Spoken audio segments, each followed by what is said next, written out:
Hello बच्चों, hello hello, good evening, कैसे हो आप सभी? आ जाइए जी, आ जाइए। आप सभी का बहुत बहुत स्वागत है।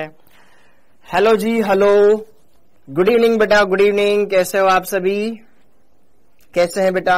Hello Ritesh, hello Ismaili, hello Anjana, Ganga, hello Dharmendra, Ajit, Osama, hello Dharmendra ji, hello Sandeep, Shivaji, Ayat Khan, hello Shri, रेशम, पलक, गुलफाम, रोशन, कैसे हो बच्चों? आई होप आप सभी अपने घरों पर एकदम स्वस्थ हैं, मस्त हैं और बढ़िया से एकदम पढ़ाई कर रहे हैं। भाई पढ़ ले नागेंद्र, पढ़ ले। इस डिलीट कर दे भाई, डिलीट कर दे।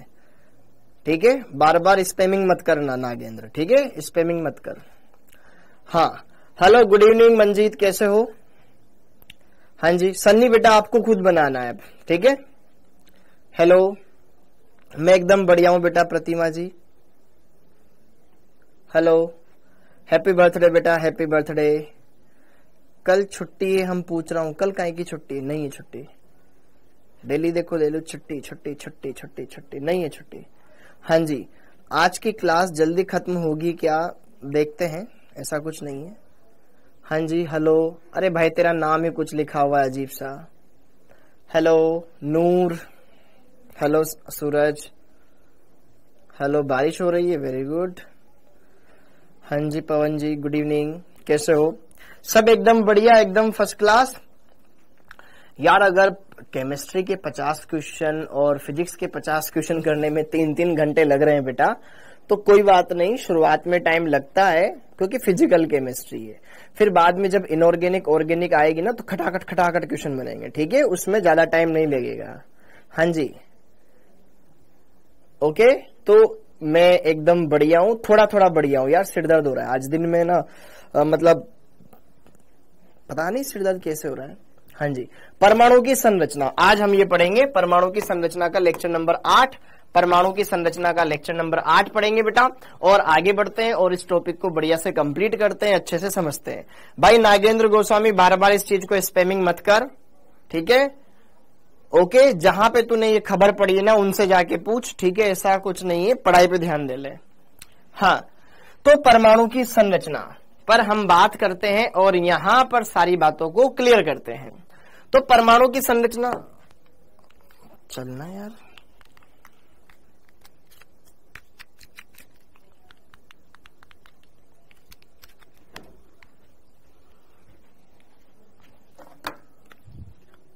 हाँ जी, परमाणु की संरचना वाला चैप्टर अगर हम पढ़ाई करें, परमाणु की संरचना वाले चैप्टर पर अगर हम बात करें, तो यहां पर क्या होगा?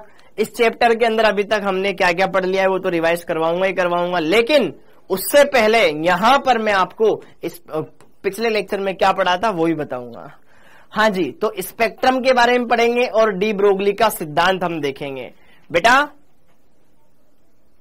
ओके। और एक लेक्चर अपन क्या कर लेंगे, इस चैप्टर में अपन ने जितने भी क्वेश्चंस करे ना आपके होमवर्क के, उससे रिलेटेड मैं एक पीडीएफ बना के लेकर आऊंगा, उसका डिस्कशन करवा दूंगा, ठीक है?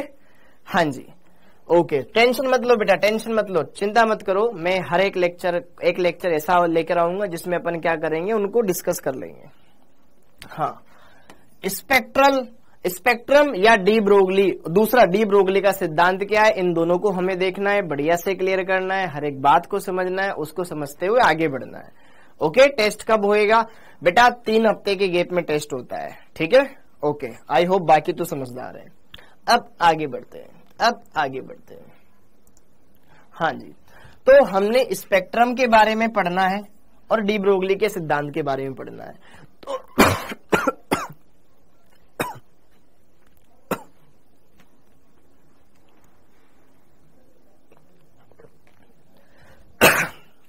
हाँ जी, तो अब बेटा थोड़ा सा पढ़ाई की ओर बढ़ते हैं और आगे बढ़ते हैं। तो पिछले लेक्चर में हमने क्या देखा था? पिछले लेक्चर में देखा था प्रकाश विद्युत प्रभाव, जो कि एक बहुत ही सिंपल सा फंडा था। धातु के ऊपर प्रकाश डालो, धातु से इलेक्ट्रॉन उत्सर्जित होने लगेंगे। धातु से मतलब प्रकाश डालते हैं तो प्रकाश में फोटोन होता है, तो वो फोटोन अपनी कंप्लीट ऊर्जा इलेक्ट्रॉन को देगा और इलेक्ट्रॉन उत्सर्जित होने लगेगा। जितनी ज्यादा तीव्रता का प्रकाश होगा उतने ज्यादा इलेक्ट्रॉन निकलेंगे, ठीक है? और दी गई ऊर्जा क्या होती है? h new. अब फोटोन को निकालने के लिए आवश्यक ऊर्जा, मतलब इलेक्ट्रॉन को निकालने के लिए आवश्यक ऊर्जा होती है h न्यू नॉट। ओके, फिर इलेक्ट्रॉन गति भी करता है तो हाफ mv²। तो कहीं ना कहीं ये जो दी गई कुल ऊर्जा होती है ये फोटोन, ये कार्यफलन और गतिज ऊर्जा में कन्वर्ट हो जाती है। तो ये हमारे पास एक सूत्र आया था।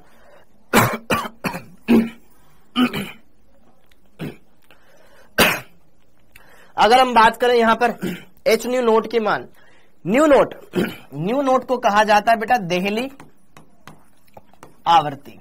देहली आवर्ती, इससे कम आवृत्ति पर इलेक्ट्रॉन उत्सर्जित नहीं होते हैं। अगर आपको प्रकाश विद्युत प्रभाव देखना है तो आपतित प्रकाश की तरह आवृत्ति देहली आवृत्ति से ज्यादा होनी चाहिए, तब बात बनेगी। पक्का? तो यार ये चीजों को अगर आप ढंग से समझ लोगे तो काम हो जाएगा। ये छोटी छोटी जानकारियां क्लियर है, ये छोटी छोटी जानकारियां क्लियर है, ये हमने देख ली। अब हमारे पास अगला टॉपिक आता है स्पेक्ट्रम। अब स्पेक्ट्रम के अंदर हमें एग्जाम के लिहाज से क्या क्या चीजें इंपॉर्टेंट है उनको अच्छे से कंप्लीट करना है, समझना है और आगे बढ़ना है। ओके ओके, तो आइए चलिए बात करते हैं। तो सबसे पहले अगर मैं बात करूं यार स्पेक्ट्रम है क्या, स्पेक्ट्रम है क्या, तो स्पेक्ट्रम सिंपल सा, जैसे कि मान लो मैंने एक श्वेत प्रकाश को, श्वेत प्रकाश मतलब एक सामान्य प्रकाश, उस सामान्य प्रकाश को मैं प्रिज्म पर आपतित करता हूं। तो आपने अपवर्तन परावर्तन देखा होगा। तो जैसे ही वो क्या करता है, प्रकाश प्रिज्म से बाहर निकलता है तो अपनी मूल दिशा से विक्षेपित हो जाता है, और तो और वो 7 अलग अलग रंगों में विभक्त हो जाता है। अच्छा, जब उन अलग अलग रंगों को हम किसी पर्दे पर प्राप्त करते हैं तो वह रंग दिखाई देते हैं और उसी को पट्टी पर छप जाते हैं और उसी को बोलते हैं अपन स्पेक्ट्रम।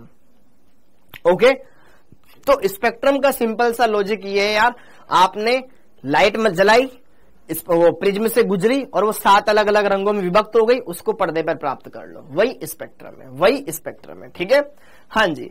तो यार यहां पर आइए उस चीज को हम थोड़ा सा देखते हैं, समझते हैं और आगे बढ़ते हैं। विकिरण, विकिरण मतलब किरण या तरंग, जो भी आप बोलो। ओके, तो विकिरण के प्रकीर्णन के लिए जब स्पेक्ट्रोस्कोप प्रिज्म से विकिरण गुजारते हैं तो पर्दे या फोटोग्राफिक प्लेट पर एक नमूना प्राप्त होता है, फोटोग्राफ प्राप्त होता है, जिसे दिए गए विकिरण का स्पेक्ट्रम कहा जाता है। दिए गए विकिरण का स्पेक्ट्रम कहा जाता है। तो स्पेक्ट्रम नथिंग बट, जो आपने यहां से लाइट मारी है वो क्या हुई, प्रिज्म से पास आउट हुई और 7 अलग अलग रंगों में विभक्त हो गई, तो उसी की छाप पर्दे पर स्पेक्ट्रम कहलाती है। स्पेक्ट्रम 2 तरह का होता है, एक उत्सर्जन स्पेक्ट्रम, दूसरा अवशोषण स्पेक्ट्रम। एक उत्सर्जन स्पेक्ट्रम, दूसरा अवशोषण स्पेक्ट्रम। एक उत्सर्जन स्पेक्ट्रम, दूसरा अवशोषण स्पेक्ट्रम। अवशोषण स्पेक्ट्रम, उत्सर्जन स्पेक्ट्रम को अगर आप समझना चाहें, जैसे कि हम किसी पदार्थ को गर्म करते हैं या उसको किसी भी तरीके से ऊर्जा दी जाती है तो ऊर्जा लेता है और उसके फलस्वरूप क्या करने लगता है बेटा, वो ऊर्जा उत्सर्जित करने लगता है, विकिरण उत्सर्जित करने लगता है, या कहीं ना कहीं वो अपने में से प्रकाश निकालने लगता है। तो उनके जरिए जो स्पेक्ट्रम मिलता है वो है यहां पर आपका उत्सर्जन स्पेक्ट्रम। ठीक है, सिमिलर ऐसे ही अवशोषण स्पेक्ट्रम। तो दोनों स्पेक्ट्रम आपको ध्यान होने चाहिए कि हाँ उत्सर्जन अवशोषण क्या होता है, इससे ज्यादा अपने इसमें कुछ नहीं आएगा। काम की चीज ये है कि हाइड्रोजन स्पेक्ट्रम हमें इसमें समझना है। ओके, तो स्पेक्ट्रम 2 तरह के हैं, एक उत्सर्जन वाला है, एक अवशोषण वाला है। हमें यहां पर समझना है हाइड्रोजन का स्पेक्ट्रम, वो अच्छे से आपको क्लियर करना है। बहुत ही सरल है, बहुत ही सिंपल है, और उसके अंदर किस तरीके से अलग अलग रंग की पट्टिकाएं हमें देखने को मिलती है, स्पेक्ट्रमी रेखाएं, उनके बारे में यहां पर हमें डिस्कशन करना है। ठीक है, तो आप 1 बाय 1 हर एक चीज को समझते जाइएगा और उसको एब्जॉर्ब करते जाइएगा, मतलब एक्सेप्ट करते जाइएगा, ग्रहण करते जाइएगा। ओके, तो ये आई होप आप इसको नोट कर लेंगे अच्छे से एक बारी, फिर हम आगे बढ़ते हैं।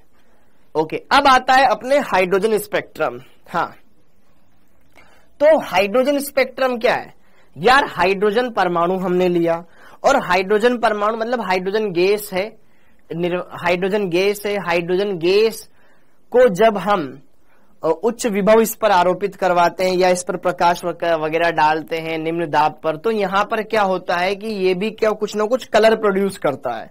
उसको जब अपन पट्टिका में प्राप्त करेंगे तो वो फोटोग्राफ क्या कहलाता है, स्पेक्ट्रम कहलाता है।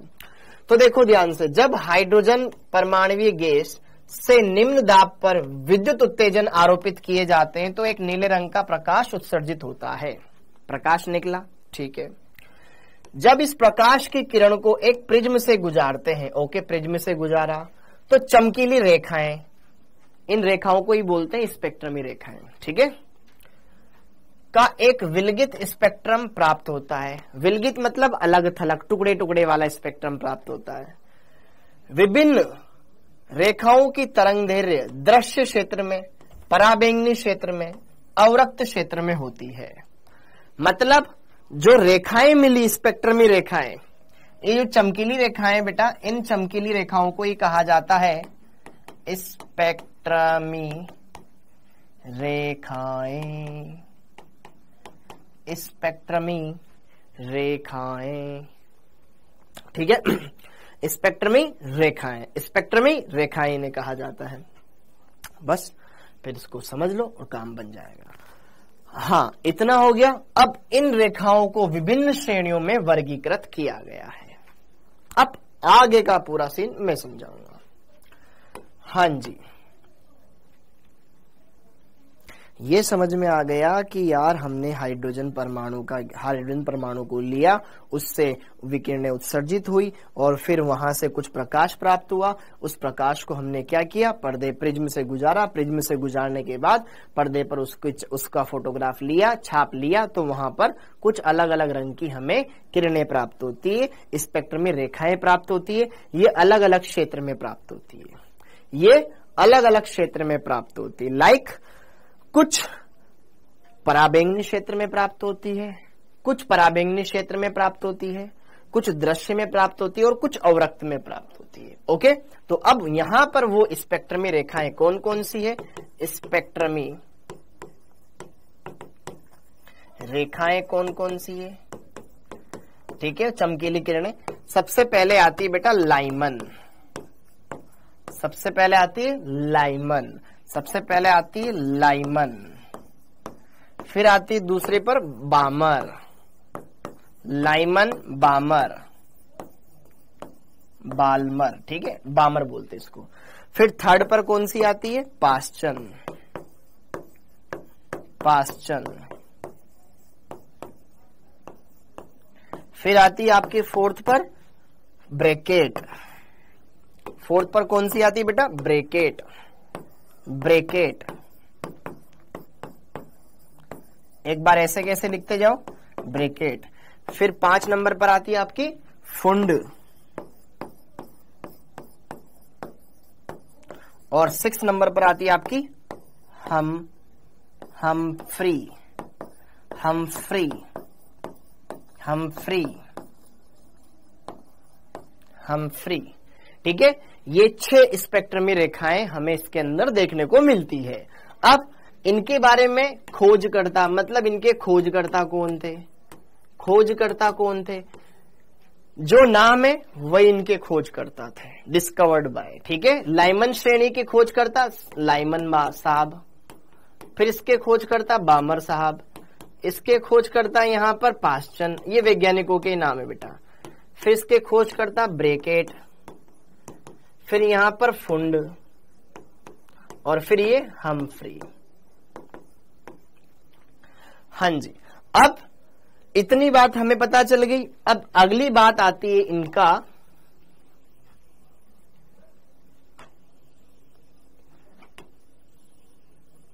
क्षेत्र, किस क्षेत्र में, किस रीजन में ये मिलती है, किस एरिया में ये मिलती है। तो जरा देखो ध्यान से, जरा देखो ध्यान से, जो लाइमन श्रेणी मिलती है, लाइमन मिलती है आपके पराबैंगनी में, अल्ट्रा वायलेट रीजन में, यूवी क्षेत्र में ये दिखाई देती है। उसके बाद बामर दिखाई देती है आपको कौन से क्षेत्र में? दृश्य क्षेत्र में, दृश्य क्षेत्र में, विजिबल रीजन में। उसके बाद जितनी भी है वो दिखाई देती है आपको अवरक्त क्षेत्र में। पास्चन अवरक्त में, अवरक्त बोले तो IR रीजन, ये भी अवरक्त में, ये भी IR, इंफ्रारेड, इंफ्रारेड। रीजन में दिखाई देती है। ओके, अच्छा इसमें किस तरीके से यहां पर संक्रमण होता है भाई, इलेक्ट्रॉन कैसे कैसे कहां कहां जंप करता है उसके बारे में बता दूं। तो जब इलेक्ट्रॉन किसी भी उच्च ऊर्जा स्तर से पहले ऊर्जा स्तर में संक्रमण करता है तो ये श्रेणी प्राप्त होती है। ठीक है, यहां पर अगर मैं बात करूं संक्रमण, संक्रमण कैसे होता है, संक्रमण होगा बेटा किसी भी उच्च ऊर्जा स्तर N2 से निम्न ऊर्जा स्तर N1 में। ठीक है, संक्रमण हमें देखना है, समझिएगा बेटा। इलेक्ट्रॉन किसी भी उच्च ऊर्जा स्तर से निम्न ऊर्जा स्तर में आएगा और यहां पर हमें उन चीजों को समझना है। तो लाइमन श्रेणी कब प्राप्त होती है इलेक्ट्रॉन, जब किसी भी उच्च ऊर्जा स्तर से प्रथम ऊर्जा स्तर में अर्थात n बराबर 1 में आ जाए। तो N2 का मान क्या हो सकता है, 2 हो सकता है, 3 हो सकता है, 4 हो सकता है, डॉट डॉट डॉट डॉट कितना भी हो सकता है। जबकि N1 का मान कितना रहेगा, 1, पहले में आना है ना इसलिए 1। हाँ जी, बामर श्रेणी कब प्राप्त होती है, जब इलेक्ट्रॉन किसी भी उच्च ऊर्जा स्तर से दूसरे ऊर्जा स्तर में आए। तो N2 का मान क्या हो सकता है, 3, 4, 5 dot dot dot dot dot, और N1 का मान कितना हो जाएगा भाई साहब, 2 हो जाएगा, किसी भी उच्च ऊर्जा स्तर से इसमें आ जाए। ठीक है, हाँ जी, पाश्चन इलेक्ट्रॉन किसी भी उच्च ऊर्जा स्तर से तीसरे ऊर्जा स्तर में आए तो 4 से आ सकता है, 5 से आ सकता है, 6 से आ सकता है, पक्का ना, पक्का। तो यहां पर 4, 5, 6 dot dot dot dot dot और N1 का मान हो जाएगा आपका 3। और इस तरीके से बेटा ब्रैकेट के लिए इलेक्ट्रॉन किसी भी उच्च ऊर्जा स्तर से चौथे में आएगा तो चौथा तो N1 हो गया, 5 से लेकर के बाद के अंक 5, 6, 7 डॉट डॉट डॉट डॉट और ये N1 का मान हो गया 4। फिर आपके पास पूछ ले फुंड कहां से मिलेगा भैया, फुंड किसी भी उच्च ऊर्जा स्तर से 5वें में आए तो 6, 7, 8 डॉट डॉट डॉट डॉट और N1 का मान हो गया 5। और फिर यहां पे लास्ट में N2 का मान 7, 8, 9 dot dot dot dot dot, N1 का मान हो गया 6। तो ये चीजें समझ में आई, संक्रमण समझ में आया। अब कितनी रेखाएं मिलेगी, कितनी स्पेक्ट्रम में रेखाएं मिलेगी, अगर उनके बारे में हम समझें तो यहां पर कुल लाइंस हमें कितनी मिलेगी, N2 माइनस N1, कुल लाइंस होती N2 माइनस N1। हाँ जी, संक्रमण कौन कौन से संभव है, N2 माइनस N1। जरा देखो ध्यान से, N2 कोई भी उच्च मान हो सकता है, N1 का मान 1 तो यहां पर आ जाएगा N2 माइनस 1। यहां पर N2 कोई बड़ा मान, लेकिन कहां तक आएंगे वो 2 तक, N2 माइनस 3 तक, N2 माइनस 4 तक, N2 माइनस 5 तक, N2 माइनस 6 तक। एक बार इसको लिख लो बेटा, थोड़ा सा आपको लिख लेना चाहिए फिर पूछना चाहिए कुछ, पहले ये लिख लो। एक बार आप अच्छे से तसल्ली से इस बात को लिख लो, लाइमन, बामर, पाश्चन, ब्रैकेट, फुंड, हम्फ्री। लाइमन वाली यूवी रेज में, यूवी क्षेत्र में, ये दृश्य में, ये अवरक्त में, अवरक्त में, अवरक्त में, अवरक्त में, सब अवरक्त में आती है। ठीक है, अरे ठीक है, ओके, ये चीज हमने देख ली।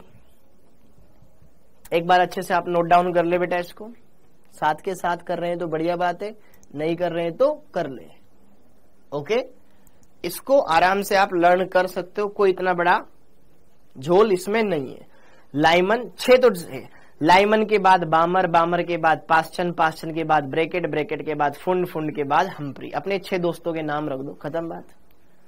ओके, ये अवरक्त क्षेत्र में, फिर दृश्य में, फिर बाकी सारी IR रीजन में मिलेगी, सॉरी अवरक्त नहीं, पराबैंगनी क्षेत्र में, अल्ट्रावायलेट रेज।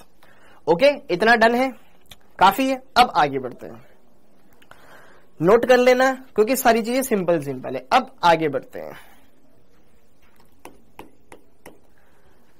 अब हमें इनको समझना भी होगा, समझना होगा ना, ठीक है। अब अभी कुछ नोट डाउन मत करना बेटा।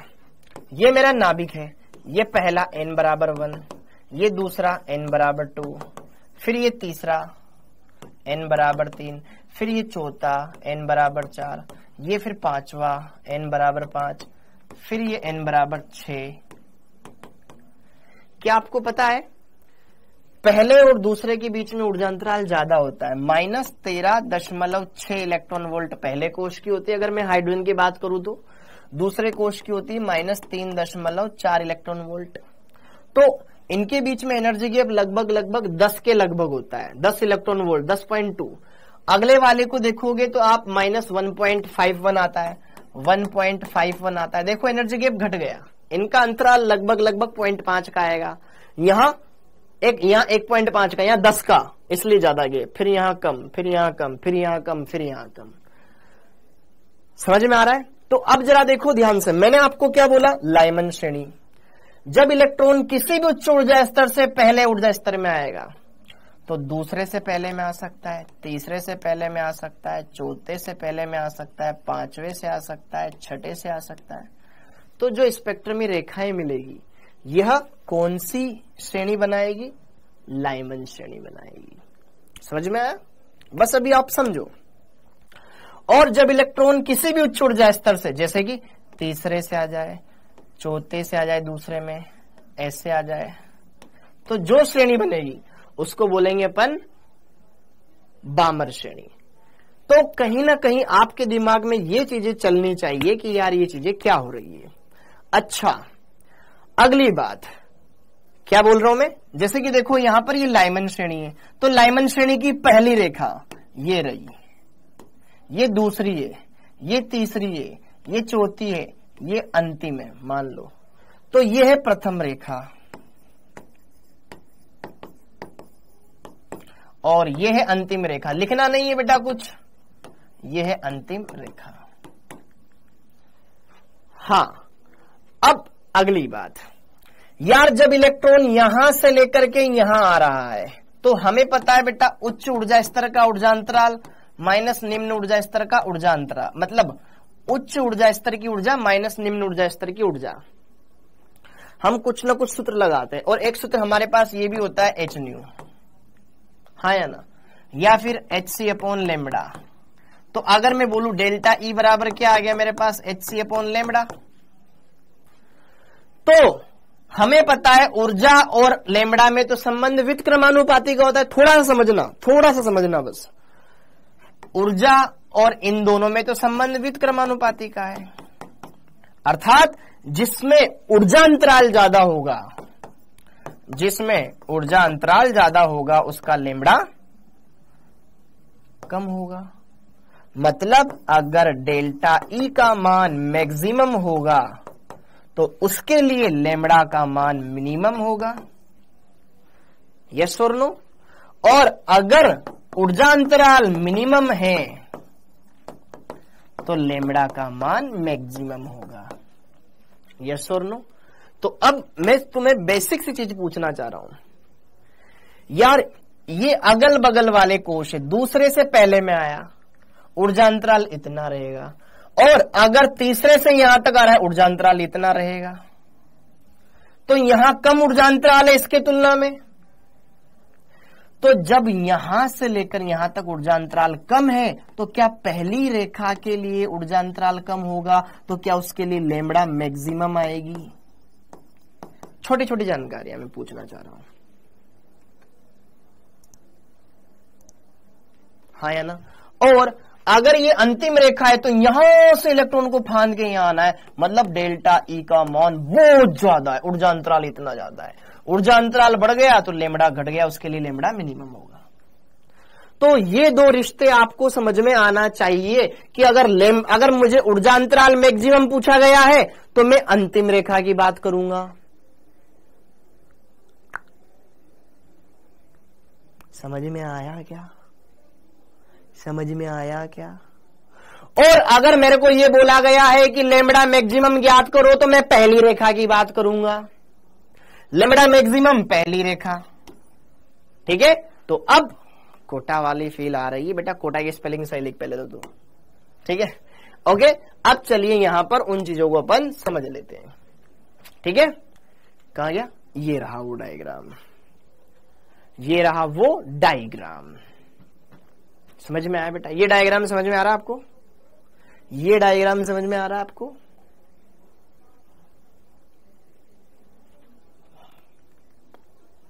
फुंड, पी और लगा लो यार इसमें, फुंड, हाँ पी साइलेंट था। हाँ जी, ये डायग्राम समझ में आ रहा है आपको? किसी को अगर कोई बालक या बालिका हो, कोई शक हो तो बिल्कुल बेझिझक बोल सकता है, मैंने आपके कमेंट खोले हुए। देखो n बराबर 1 पहला कोश, n बराबर 2 दूसरा कोश, n बराबर 3 तीसरा कोश, n बराबर 4 चौथा कोश, n बराबर 5 पांचवा कोश, n बराबर 6 छठा कोश, n बराबर 7 सातवां कोश। K L M N O P Q ऐसे होते हैं ना कोश, हाँ या ना? ओके, ये पहला कोश, दूसरा कोश, तीसरा कोश, चौथा कोश, पांचवा कोश, छठा कोश, सातवां कोश, पक्का? ओके, जरा देखो ध्यान से, पहले कोश की ऊर्जा क्या इतनी होती थी, दूसरे की इतनी होती थी, तीसरे की इतनी होती थी, चौथे की इतनी होती थी, पांचवे की, ये छठे की, ये सातवें की। उस सूत्र में मान रखना है और कुछ नहीं करना, प्रैक्टिकल नहीं करना। IR का मतलब, अरे भाई IR का मतलब होता है इंफ्रारेड अवरक्त क्षेत्र। तुम डेली नहीं आते क्या पढ़ने? अवरक्त क्षेत्र होता है बेटा, ठीक है? डायग्राम मैं बता रहा हूं ना बच्चे, मैं बता रहा हूं। देख, उस गोल को इन्होंने ऐसे फैला दिया। देख यहां पे मैं तुझे बता देता हूं, ये वाला लिखना नहीं है, उधर सब सिस्टेमेटिक लिखा हुआ है, इसलिए कचरा हो जाएगा, इसलिए मैं कुछ इसमें छेड़खानी नहीं करना चाह रहा। ये देख n बराबर 1, फिर n बराबर 2, पहले और दूसरे में गैप ज्यादा रहेगा। मान ले मैंने n बराबर 2 यहां बना दिया, ये n बराबर 2 बना दिया, फिर इसके तुलना में ऊपर गैप थोड़ा कम रहेगा, थोड़ा कम भी गैप बना लो, n बराबर 3, फिर गैप और कम n बराबर 4, फिर गैप और कम n बराबर 5, फिर गैप और कम n बराबर 6, फिर गैप और कम n बराबर 7, ऐसे अलग अलग आएगी। तो जरा देखो ध्यान से, पहली रेखा जब 2 से 1 में संक्रमण होगा तो पहली रेखा लाइमन श्रेणी, 3 से संक्रमण होगा तो दूसरी रेखा, 4 से संक्रमण होगा तो तीसरी रेखा, 5 से संक्रमण होगा तो अगली, फिर 6 से होगा तो अगली, फिर 7 से संक्रमण होगा तो अगली। तो अगर 7 टोटल कोश है तो ये यहां पर ये पहली रेखा और ये अंतिम रेखा, और यहां से लेकर यहां तक मिलेगी लाइमन। अच्छा, अगर टोटल 7 कोश है तो लाइमन श्रेणी भी प्राप्त हो सकती है, n बराबर 2 भी संभव है। अब n बराबर 2 के लिए देखो, अगर दूसरे में इलेक्ट्रॉन फांद कर आ जाए, तीसरे से दूसरे में भी आ सकता है, चौथे से दूसरे में भी आ सकता है, पांचवे से भी आ सकता है दूसरे में, छठे से भी आ सकता है और सातवें में भी आ सकता है। तो ये आ गई आपके पास बामर। हाँ जी, ओके, ये इसकी पहली रेखा है और ये इसकी अंतिम रेखा है। अगला देखो बेटा, हाँ, अब n बराबर 3 में संक्रमण करवाते हैं, 3 में संक्रमण करवाते हैं ना, जैसे कि चौथे से तीसरे में, पांचवे से तीसरे में, छठे से तीसरे में, सातवें से तीसरे में। तो तीसरे में संक्रमण हुआ तो पासचन मिल गई, समझना बालक, ओके, पासचन मिल गई। अब पांचवे में संक्रमण करवाते, चौथे में संक्रमण करवाते हैं, चौथे में, पांचवे संक्रमण चौथे में, छठे संक्रमण चौथे में, और ये संक्रमण, ये मिल गई आपके पास ब्रैकेट, ऐसे ऐसे लिख लो, ठीक है? तो वो यहां चीज लिखी हुई है, ये बना लो, ज्यादा क्लियर है, एकदम पिक्चर करेक्ट मामला है। ओके सर जी, नोट करना है क्या? बिल्कुल बेटा बना लो यार इसको, खटाखट खटाखट खटाखट, क्योंकि बनाओगे तो सीखोगे, और एक बार सीख गए तो दिमाग में बैठ जाएगा, एक बार सीख गए तो दिमाग में बैठ जाएगा। भले ये मत लिखना, भले ये पराबैंगनी क्षेत्र में है, क्योंकि ये तो हमें पता है, ये लिखोगे तो भी कोई दिक्कत नहीं, नंबर तो कटेंगे नहीं। ये दृश्य क्षेत्र में है, बाकी सब अवरक्त अवरक्त अवरक्त अवरक्त क्षेत्र में है, ठीक है? हाँ जी, ये ब्रैकेट मिल गई। अब ब्रैकेट के बाद अब यहां पर 4 में संक्रमण होने के बजाय ये n बराबर 5, ये n बराबर 6, ये n बराबर 7। हाँ जी, अगर यहां पर 5 में संक्रमण हो तो पहली रेखा, 6 से 5 में और 7 से 5 में, ठीक है? अच्छा, 5 से 4 में, ये 1, ये 2, ये 3, ये 4, लाइमन, बामर, पासचन, ब्रैकेट, ये ब्रैकेट मिल गए ना, 4 में हो गया संक्रमण, 5 में करवाएंगे ना, हाँ 5 में संक्रमण होगा। 5 में संक्रमण का मतलब यहां पर 6 से 5 में, 7 से 5 में, ये मिल गई आपके पास फुंड। ओके, और इसी तरीके से बेटा लास्ट कोई अलग कलर ले लो कि यार 6 से 7 में, तो 7 से 6 में ये मिल गई आपके पास हमफ्री। तो टोटल कितनी स्पेक्ट्रम में रेखाएं प्राप्त हुई, ये वाली चीजें क्लियर हो गई। सर शॉर्ट में कैसे बनाए, ऐसे बना ले, मैंने बनाया शॉर्ट में ऐसे बना ले और फिर डिटेल में ये सारा, इसको तू बाद में लिख लेना, इसको तू कर लेना। फिंगर टिप्स में नहीं है ये बेटा, मैं क्लास में लिखवा रहा हूं ना, तो क्लास में तो है ना, तो फिंगर टिप्स के नाम से क्यों हो रहा है। देखो जब भी इलेक्ट्रॉन किसी भी उच्च ऊर्जा स्तर से पहले ऊर्जा स्तर में एंटर करेगा तो जो चमकीली श्रेणियां प्राप्त होएगी, जो रेखाएं प्राप्त होएगी वो आती है, उन्हें कहा जाता है लाइमन श्रेणी। संक्रमण मतलब इधर उधर से कूद फांद, पहले से दूसरे में, दूसरे से तीसरे में, ये संक्रमण, इधर से उधर फैलना। ठीक है, उच्च ऊर्जा स्तर से पहले में आया तो लाइमन श्रेणी प्राप्त होगी, उच्च ऊर्जा स्तर से दूसरे में आया तो बामर, उच्च ऊर्जा स्तर से तीसरे में आया तो पास्चन, चौथे में आया तो ब्रैकेट, 5वें में आया फुंड, 6ठे में आया तो हमफ्री। खत्म बात। ओके, हाँ जी। और ऊर्जा अंतराल, इस कोश की ये E1 की ऊर्जा -13.6 इलेक्ट्रॉन वोल्ट, इसकी -3.4 इलेक्ट्रॉन वोल्ट, E3 की -1.51 इलेक्ट्रॉन वोल्ट, और 4 वाले की -8.5 इलेक्ट्रॉन वोल्ट, है ना, 8.5, फिर -0.54 इसकी ऊर्जा, E5 की -0.54 इलेक्ट्रॉन वोल्ट, फिर ये -0.38 इलेक्ट्रॉन वोल्ट, और फिर इसकी E6 और ये E7 -0.28 इलेक्ट्रॉन वोल्ट। तो ये आ गए। अरे बढ़िया बढ़िया क्वेश्चन आते हैं भाई इसमें। अब तुमसे ये पूछ ले कि लाइमन श्रेणी क्वेश्चन कैसे आएगा अभी सब बताता हूं। पहले आप यहां पे करो, पहले एक बार ये बना लो या ये बना लो, दोनों में से एक बना लो बस। N1 का मान है बेटा न्यूनतम कोश, N2 का मान है उससे ऊपर वाले कोई भी कोश, लाइमन श्रेणी। नीट में इससे क्वेश्चन आता है भाई, आता है, रटना है सर। बेटा रटना तो है बट समझ लोगे तो आसान रहेगा। ठीक है, रटना तो है।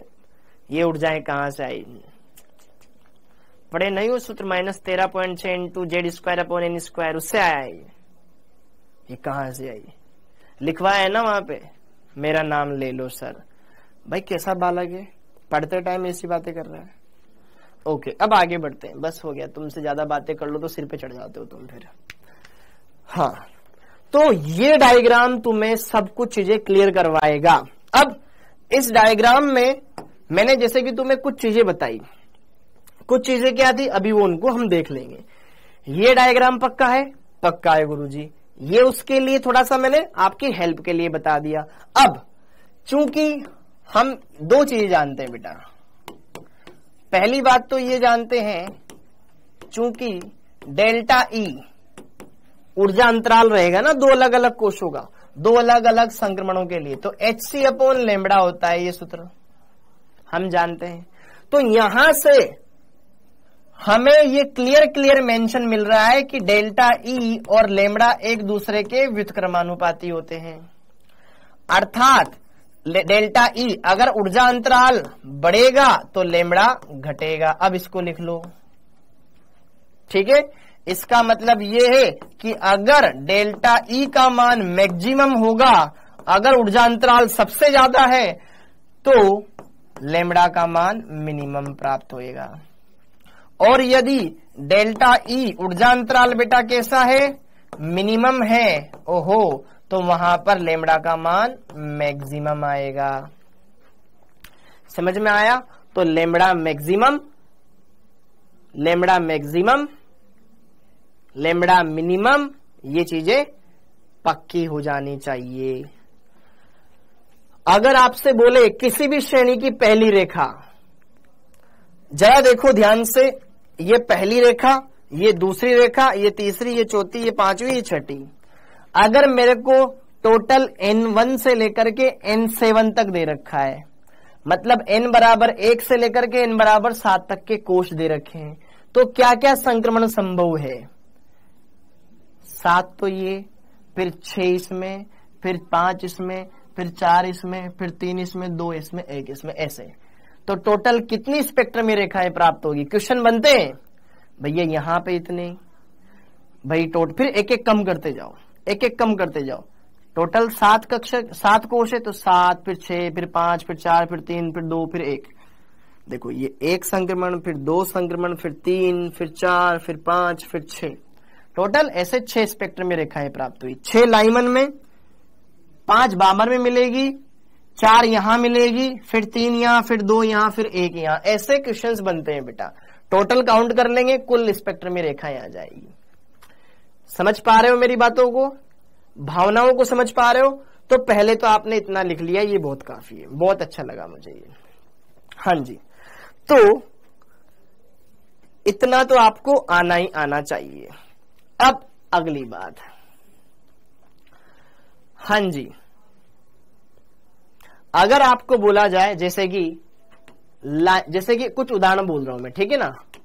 क्वेश्चन वाला बोलेगा आपसे, क्वेश्चन वाले ने बोला कुछ उदाहरण के लिए, देखो मैं कुछ उदाहरण आपको बताता हूं। लाइमन श्रेणी की प्रथम रेखा, इसका क्या मतलब है? लाइमन श्रेणी की प्रथम रेखा मतलब संक्रमण N2 बराबर कहां से N1 बराबर कहां में हुआ है, ये बता सकते हो? प्रथम रेखा का मतलब है N बराबर 2 से N बराबर 1 में संक्रमण, मतलब 2 से 1 में संक्रमण हुआ है। ये आपको चीज समझ में आनी चाहिए, पहली बात, ठीक है? ओके, अच्छा, आपसे बोला जाए लाइमन श्रेणी की तृतीय रेखा को कब प्राप्त होगी? तृतीय रेखा कब प्राप्त होगी? जब N2 का मान क्या होगा? भाई तीसरी रेखा कब प्राप्त होगी? देखो, पहली रेखा जब दूसरे से पहले में आ रहा है, दूसरी रेखा तीसरे से पहले में, चौथे से पहले में। तो यहां पर N2 का मान हो गया 4 और N1 का मान हो गया बेटा 1। समझ में आ गया? ऐसे कुछ क्वेश्चन, जैसे कि अगला उदाहरण आपसे पूछा जाए बामर श्रेणी की दूसरी रेखा या द्वितीय रेखा, इसका क्या मतलब है? बामर मतलब सर उच्च ऊर्जा स्तर से दूसरे में आना, पहली तीसरे से दूसरे में, दूसरी चौथे से दूसरे में, है या ना? तो N2 का मान हो गया 4, 4 से N1 बराबर 2 में संक्रमण। समझ में आया? अगर तुम कॉन्सेप्ट पे चलोगे ना तो उलझोगे नहीं, हकीकत बोल रहा हूं। अगर तुम्हारे कॉन्सेप्ट हिल डुल गए ना तो फिर बहुत उलझ जाओगे बेटा। इसलिए मैं सिंपल सी चीजें रखना चाहता हूं आपके, जो डाइजेस्ट हो जाए। अगला उदाहरण देखो, जैसे कि मैंने बोला ब्रैकेट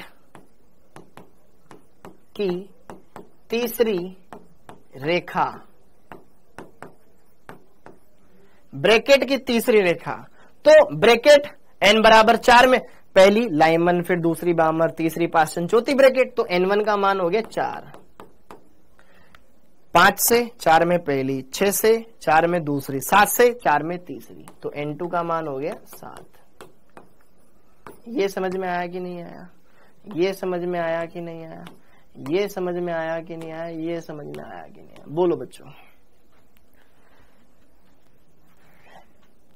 एक तो हमने ये समझ लिया कि लैम्बडा मैक्सिमम लैम्बडा मिनिमम हमसे क्या बोलना चाह रहा है सामने वाला, और दूसरा हमने ये भी फील कर लिया कि किस तरीके से यहां पर हमने सारी चीजों को बैलेंस कर लिया। ओके, बोलो। ठीक है, क्योंकि अभी हम क्वेश्चन करेंगे तो क्वेश्चन करने के लिए आपके हाव भाव से लगना चाहिए कि हाँ हमें आ रहा है, हम सीख पा रहे हैं, हम अच्छे से कर सकते हैं। ठीक है, अब आगे बढ़ते हैं। ठीक है, ये इनमें से कैसा भी कोई भी क्वेश्चन आ सकता है। मान लो इनके अलावा पेपर वाले ने पास्टन के बारे में पूछ लिया, फुंड के बारे में पूछ लिया, हम्फ्री के बारे में पूछ लिया, बस दिमाग में ये पता होना चाहिए कि भैया कौन सी रेखा पहली है, कौन सी रेखा अंतिम है। ठीक है, डन, ओके। हाँ, अच्छा, इसमें एक उदाहरण और लेते हैं, पांचवा उदाहरण और ले लेते हैं। ठीक है,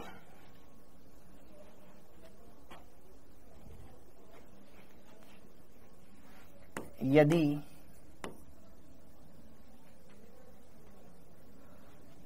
अधिकतम ऊर्जा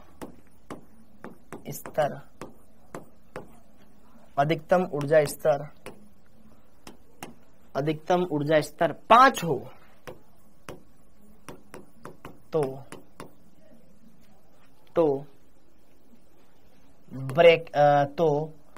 तो बामर की अंतिम रेखा के लिए क्या आप बता सकते हैं क्या होगा? अगर अधिकतम ऊर्जा स्तर ही 5 है तो बामर मतलब N1 बराबर 2 में संक्रमण करना है, अंतिम रेखा 5 से 2 में संक्रमण। तो आपको कैसे भी आना चाहिए, पर आना जरूर चाहिए। ठीक है बच्चों, अरे बोलो यार, कर सकते हो ना? कर सकते हो, बस इतना सही करना है और कुछ नहीं करना, ज्यादा कुछ नहीं मांगना मैं, बस आपसे इतना सा मांग रहा हूं, बस आप इस चीज को समझ लो, फील ले लो। अब स्पेक्ट्रम में रेखाओं की गणना,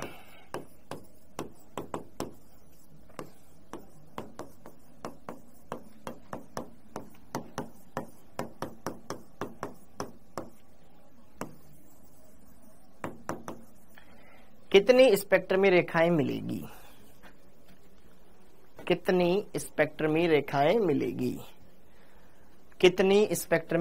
मिलेगी? तो स्पेक्ट्रमी रेखाओं की संख्या ज्ञात करने का सिंपल सा सूत्र है बेटा, स्पेक्ट्रमी रेखाओं की संख्या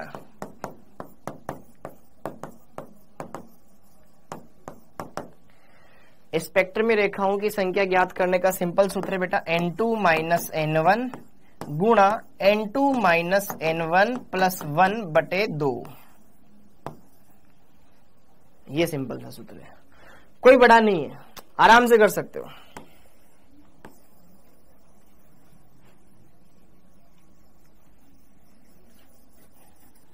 इस सूत्र में मान रखो, आंसर आ जाएगा, जहां N2 उच्च ऊर्जा स्तर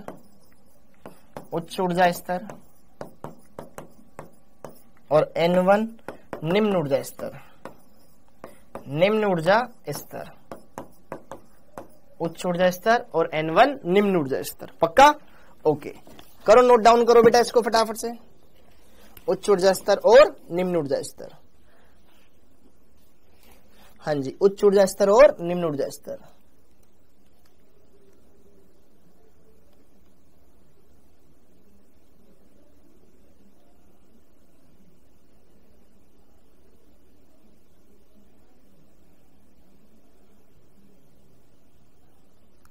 हाँ जी, जैसे कि एक क्वेश्चन लिखेंगे बेटा हम, एक क्वेश्चन लिखेंगे और उसको सोल्व करेंगे। हाँ जी,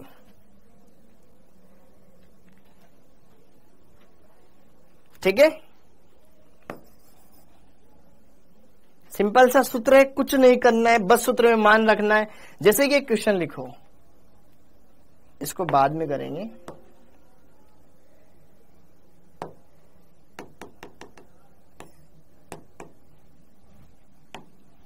हर एक चीज को एकदम पक्का कर लेना, ठीक है। हाँ, एक क्वेश्चन लिखो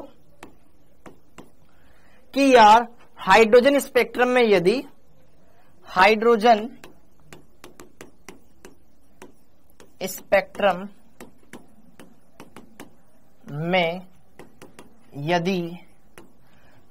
स्पेक्ट्रम में यदि इलेक्ट्रॉन बहुपदों इलेक्ट्रॉन बहुपदों में संक्रमण, इलेक्ट्रॉन बहुपदों में संक्रमण द्वारा, इलेक्ट्रॉन बहुपदों में संक्रमण द्वारा कक्षा 7 से 1 में जाता है,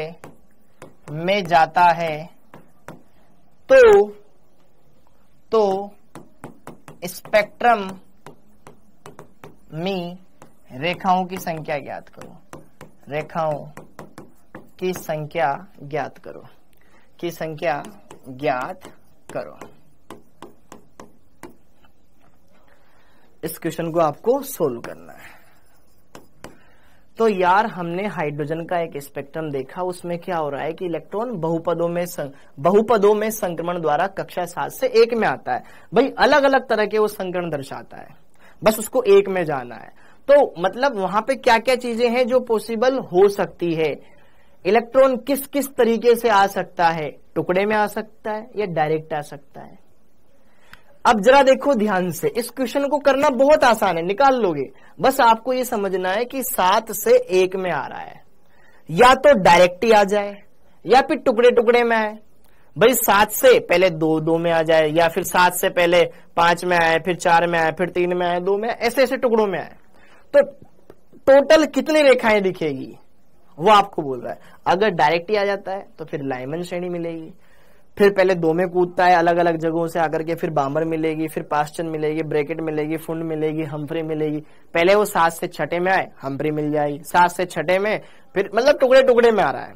भाई डायरेक्ट 7 से आ जाए, फिर 6 में आया, फिर 5 में आ जाए, ऐसे अलग अलग आपको मिलेगा। एक सीढ़ी आया, नहीं फिर डायरेक्ट ही आ जाऊं मैं तो 2 सीढ़ी, 1 सीढ़ी आऊं, फिर 2 सीढ़ी आऊं या 3 सीढ़ी आऊं, ऐसे अलग अलग टुकड़े में। तो कितने वैल्यू पॉसिबल है ये आपको बताने। तो जरा देखो ध्यान से, आंसर आपके सामने बिल्कुल है। 1 2 3 4 5 6 7 8 9 10 11 12 13 14 15 16 17 18 19 20 21। n बराबर 7 से n बराबर 1 में संक्रमण हुआ है, तो टोटल इतनी मिलेगी 21। लेकिन अब इसको हम डायरेक्ट भी तो कर सकते हैं, ऐसे तो काउंटिंग करेंगे तो बहुत दिक्कत आएगी। इसको डायरेक्ट कर लिया जाए तो ज्यादा बढ़िया रहेगा। कि डायरेक्ट क्या सूत्र लगा के बताओ, आंसर कितना आएगा बच्चों? हाँ जी, सूत्र लगा के बताओ कितना आएगा? 21। वेरी गुड, बहुत बढ़िया बहुत बढ़िया बहुत बढ़िया। तो अपन सूत्र लगा के भी कर सकते हैं, सूत्र लगा के भी कर सकते हैं। हाँ जी, तो we know that number of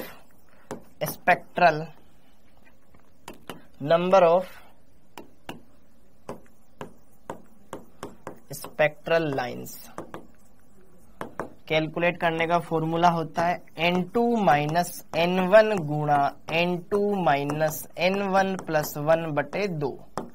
तो सूत्र लगा दो ना डायरेक्ट, ऐसे कौन देखने देखेगा। 7, n2 का मान 7 है, n1 का मान कितना है? 1 है, आना 1 में ही है, ठीक है। तो 7 माइनस 1 6 हो गया बेटा, ये 6, और ये 7 माइनस 1 प्लस 1 छम छम, तो 6 इंटू 7 42, 42 बटे 2 21 आ गया।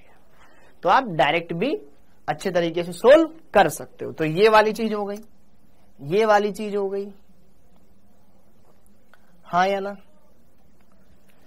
ओके, तो आप किसी भी तरीके से कर सकते हो, या फिर हम इसको दूसरे तरीके से भी करें कि जैसे कि 7 से 1 में हो रहा है, तो 7 से 1 में हो रहा है तो 6 रेखाएं लाइमन में मिलेगी, फिर 5 रेखाएं मिलेगी, फिर 3, फिर 4 रेखाएं मिलेगी, फिर 3 मिलेगी, फिर 2 मिलेगी, फिर 1 मिलेगी। इनका काउंट करके देखो, 6 5 11 11 14 14 18 18 और 3 21। इनका भी काउंट 21 ही आएगा, या फिर फॉर्मूला लगा के डायरेक्ट कर सकते हो, ठीक है। तो जो आपकी फैसिलिटी हो, जिस अकॉर्डिंग आप करना चाहो वैसे आप कर सकते हो, कोई दिक्कत नहीं है, कोई दिक्कत नहीं है, पक्की बात है।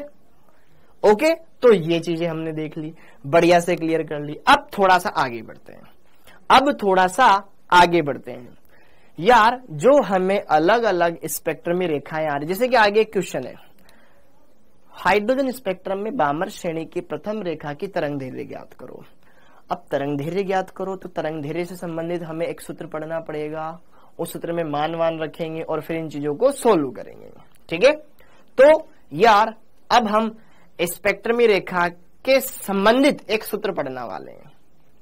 इतनी बातें क्लियर हो गई बेटा, ये लिख लो, अब आगे बढ़ते हैं।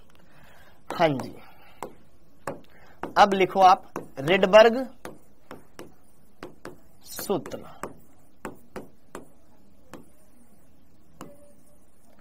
जो कि कहीं ना कहीं इन्हीं चीजों पर आधारित है। एक क्वेश्चन और है यार, इसको मैं आपको एज ए होमवर्क दूंगा। हाँ जी,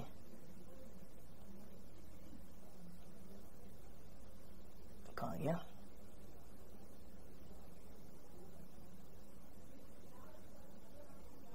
ठीक है, इसको मैं आपको होमवर्क दे दूंगा। हाँ, रिडबर्ग सूत्र। तो रिडबर्ग सूत्र क्या होता है?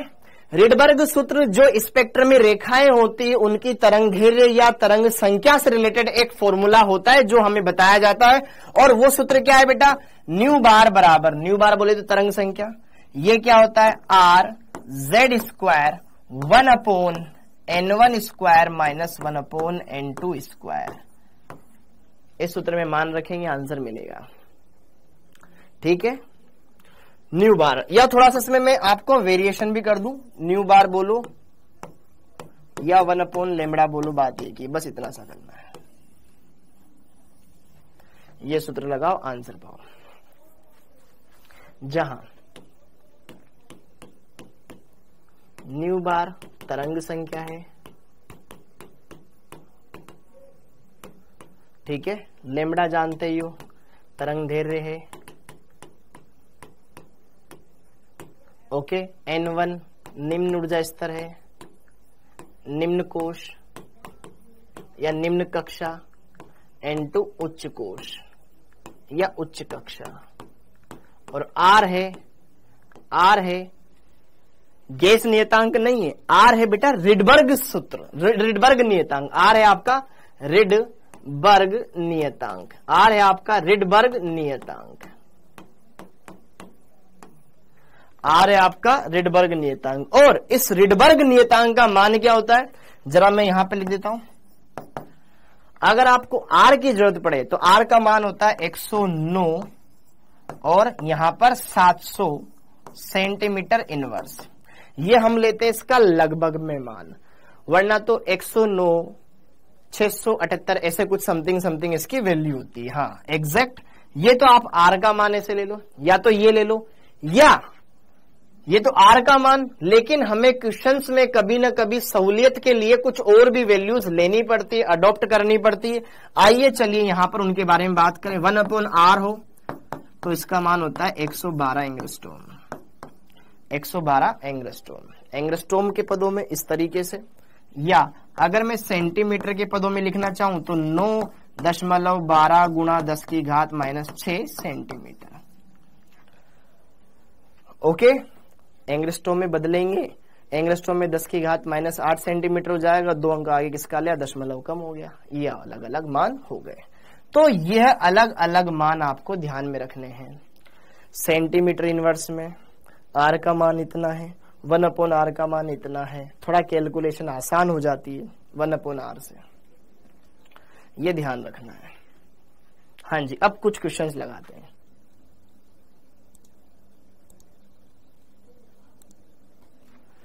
हाँ, बस ये बता दो n2 और n1 की वैल्यू कैसे निकाली लाइमन, बामर और पास्चन में। मनताशा बेटा बार बार कमेंट ना करें। देख किसमें, लाइमन, बामर, पास्चन में। यार n1 पहला कोश, n2 मतलब देख n1 होता है न्यूनतम कोश, यहां पे बात कर रहे हो क्या? देखो ये निकाली नहीं है मैंने खुद से, ये होती है। पहली बात तो ये देखो, जब भी इलेक्ट्रॉन किसी भी उच्च ऊर्जा स्तर से पहले ऊर्जा स्तर में संक्रमण करेगा तो जो श्रेणी मिलेगी वो लाइमन श्रेणी कहलाती है। डेफिनेशन, जब दूसरे में करेगा तो बामर श्रेणी, किसी भी उच्च ऊर्जा स्तर से जब तीसरे में एंटर करता है तो पास्चन, चौथे में एंटर करता है तो ब्रैकेट, पांचवें में एंटर करता है तो फुंड, छठे में एंटर करता है तो हम्फ्री। ये होता है, मैंने निकाला नहीं है, ये N2 उच्च ऊर्जा स्तर है कोई भी, और N1 निम्न ऊर्जा स्तर है। अगर N1 बराबर 1 तो लाइमन श्रेणी, 2 तो बामर, 3 है तो इस तरीके से ये चलता जाएगा। ओके, तो ये हमने देख लिया। अब हम कर रहे थे क्वेश्चन। ये सूत्र याद हो जाएगा, देख लो, देख सकते हो। पहले उसके लिए थोड़ा प्रैक्टिकल करना पड़ेगा। इसके बाद वाला कौन सा वाला इसमें ये वाला। अच्छा, ये एक बार मुझे अब सबके कमेंट रोक देना, एक बार सब अपने कमेंट रोक देना, एक बार सब अपने कमेंट रोक देना, कोई भी कमेंट नहीं करेगा, ताकि पता चल सके कि किसके बारे में बात कर रहे हो। ठीक है, इनके बारे में बात कर रहे हो, इनके बारे में बात कर रहे हो, ये वाली चीजें समझ में नहीं आई, ये वाली चीजें समझ में नहीं आई।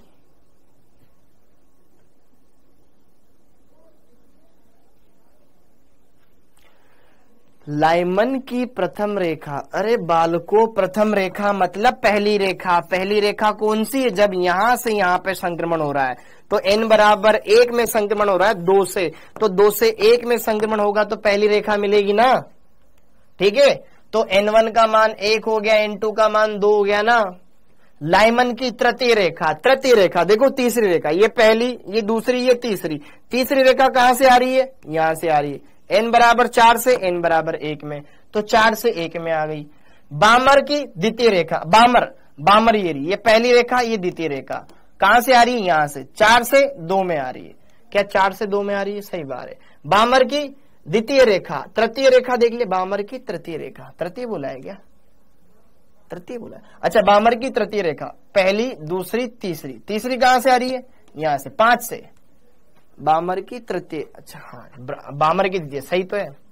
ब्रैकेट की तीसरी रेखा, ब्रैकेट, अब ब्रैकेट कहां पर आता है? ब्रैकेट ये रहा, पहली, दूसरी, तीसरी कहां से आई है? 7 से 4 में आई है। सिंपल ही तो है यार, ये इसमें टाइम वेस्ट नहीं करना चाहिए बेटा आपको। अब अधिकतम ऊर्जा स्तर 5 है, तो बामर की अंतिम रेखा, भैया 5वें से दूसरे में कूदेगा आप। ठीक है, तो इनके लिए टाइम वेस्ट मत करो भैया आप। अब क्वेश्चन लगाते हैं, और ये फॉर्मूला आपको ध्यान रखना है। ये फॉर्मूला न्यू बार बराबर 1/λ RZ परमाणु क्रमांक है, 1/N1 minus 1/N1 square minus 1/N2 square, ये हो गया। समझ नहीं आ रहा बेटा दिव्या सोनी इसमें है क्या? एक बार दोबारा से देखना, हो जाएगा। देख, R का ये मान ध्यान रखना है, इसका नाम है रिडबर्ग नियतांक, 109/700 सेंटीमीटर इनवर्स। ठीक है, या फिर 1/R को आप लिख सकते हो 912 एंगस्ट्रॉम के पदों में, या फिर 9.12 इंटू 10⁻⁻6 सेंटीमीटर के पदों में। एंगस्ट्रॉम पता है, सेंटीमीटर में कन्वर्ट करना आता है। अब क्वेश्चन करते हैं। हाँ जी, अब क्वेश्चन को देखो। हाइड्रोजन स्पेक्ट्रम में बामर मतलब n बराबर 2 में संक्रमण की प्रथम रेखा, तो कहां से कहां में संक्रमण? मुझे सिर्फ ये बता दो, बामर श्रेणी की प्रथम रेखा के लिए, बामर श्रेणी की प्रथम रेखा के लिए क्या बात होगी? रेखा के लिए n2 का मान बता दो और n1 का मान बता दो, बस 3 से 2 में। वेरी गुड, 3 से 2 में। तरंग दैर्घ्य ज्ञात करना है। क्या ज्ञात करना है? लैम्ब्डा ज्ञात करना है, लैम्ब्डा ज्ञात करना है। चूंकि हम सूत्र जानते हैं 1/λ बराबर होता है ना RZ square 1/N1 square minus 1/N2 square. बोलो ना देवियों सज्जनों, अरे होता है क्या? तो 1/λ का मान सोल्व करा, R को भी R रहने दो। हाइड्रोजन के लिए Z बराबर 1 होता है, N1 स्क्वायर 2 का स्क्वायर कितना हो गया? 4 हो गया। N2 का स्क्वायर 3 का स्क्वायर कितना हो गया भाई साहब? 9 हो गया। ठीक है जी, क्या क्लियर है क्या बात? 1/λ, हाँ जी, R को R रहने दो। ये हो गया, इनका एलसीएम आएगा 36, 9 माइनस 4 हो जाएगा। थोड़ा गणित पे ध्यान देना बेटा, ये हो जाएगा 5/36 गुणा R। तो 1/λ बराबर आ गया हमारे पास 5R/36। मुझे किसका मान निकालना है? मुझे लैम्ब्डा 1/λ का नहीं, मुझे लैम्ब्डा का मान निकालना है। इसको पलट दो तो पलटते ही सब उल्टा पुल्टा हो गया, लेमड़ा हो गया ये 36/5 आर। तो क्या इसको मैं से लिख सकता हूं 36/5 अपोन में 1/r, और 1/r का मान हम जानते हैं, 1/r का मान हम जानते हैं 36/5, 1/r का मान 912। तो फिर एंगस्ट्रॉम के पदों में लेमड़ा का मान आ जाएगा। इसको सोल्व करना है, काम हो जाएगा। ये आ जाएगा आपके पास 36/5, 35 होता तो 7 बार कट जाता, 7.2, फिर 7.2 गुणा 912 कर लो, एंगस्ट्रॉम के पदों में मान आ जाएगा। हाँ जी, सोल्व कर लो इसको, गणित है मोटी मोटी। 912 गुणा 7.2, ठीक है, 2 4 2 8, ठीक है, 14 हासिल 1 8 63 4 6 6 5 6 65, तो ये आ गया 64 65 6 6 4 दशमलव एंगस्ट्रॉम, ऐसा कुछ मान आ जाएगा, है ना। 65-66.4 65-66.4 एंगस्ट्रॉम। सर प्रश्न बन रहे हैं लेकिन कुछ समझ नहीं आ रहा है, कैसे बन रहे हैं, ये क्या दिक्कत है? बेटा टाइम दो, क्वेश्चन पे टाइम दो। और यार पता है तुम्हें ना, केमिस्ट्री समझ में आ रही है लेकिन गणित समझ में नहीं आ रही है, यही बोल रहा हूं ना मैं, सही बोल रहा हूं? तुम्हें गणित नहीं आती, तुम्हें केमिस्ट्री में कोई दिक्कत नहीं है। जेड क्या है? अरे जेड बेटा, अब जेड क्या है? कैसे कैसे बालक है, जेड क्या है? अरे यार यहाँ पे जेड नहीं लिखा, क्या मैंने, पाप हो गया मेरे से, जेड गलती से जेड छूट गया बेटा, माफी। जेड होता है परमाणु क्रमांक। इतनी बार से लिखता हुआ आ रहा था लेकिन आज नहीं लिखा, जिसमें बच्चों ने बोल दिया कि सर ये नहीं आया, ठीक है। जेड का मतलब होता है परमाणु क्रमांक। हाइड्रोजन के लिए जेड बराबर कितना होता है? 1।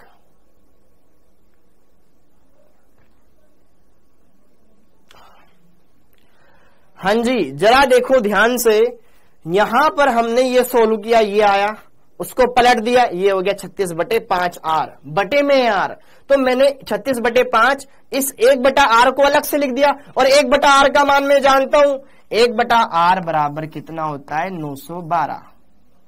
1/r का मान है, तो 1/r बेटा यहां पे गुणा ही तो हो रहा है ना 1/r,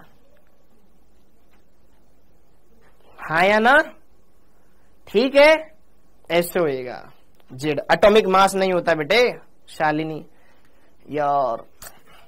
अब इस क्वेश्चन के बारे में बस मेरे को थोड़ा हिंट दे दो, बाकी तुम घर पे करना। हाइड्रोजन स्पेक्ट्रम की लाइमन श्रेणी की अंतिम रेखा की आवृत्ति ज्ञात करो। हाँ, तो घर पे जाके दिमाग नहीं लगाते ना आप, इसलिए जल्दी बोलो जल्दी बोलो जल्दी बोलो जल्दी बोलो बेटा।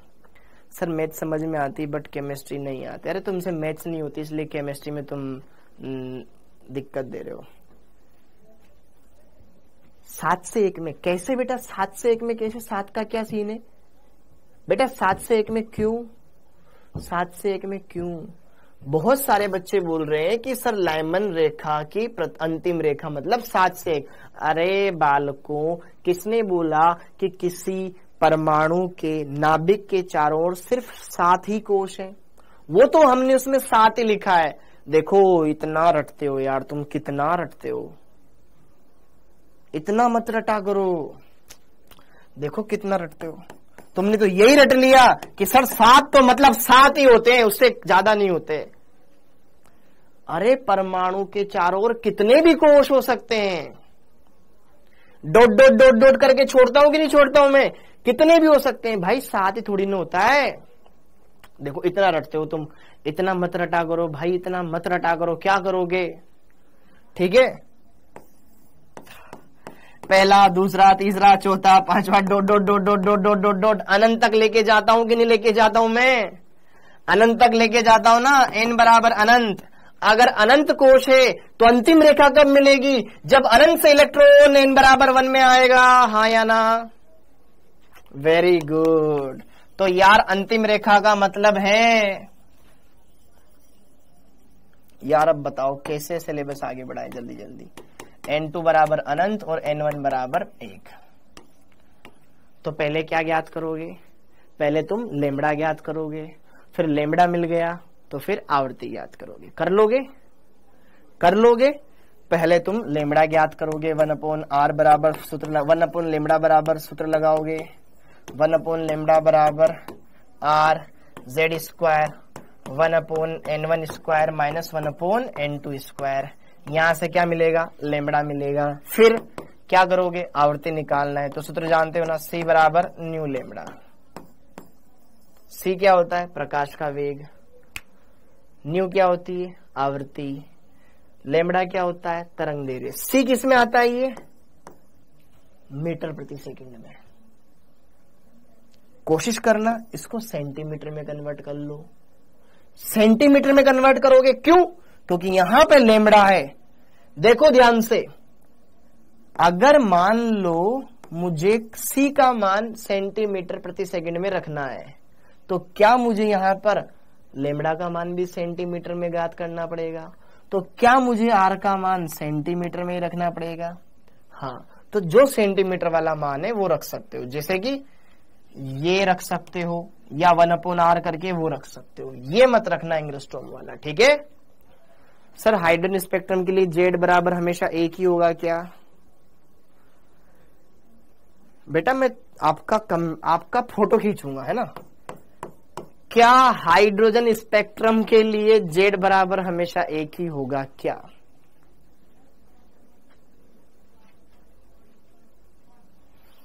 मैं कमेंट नहीं देखना चाहता हूं बेटा, मैं कमेंट नहीं देखना चाहता हूं, ठीक है? इसीलिए मैं कमेंट बंद करता हूं।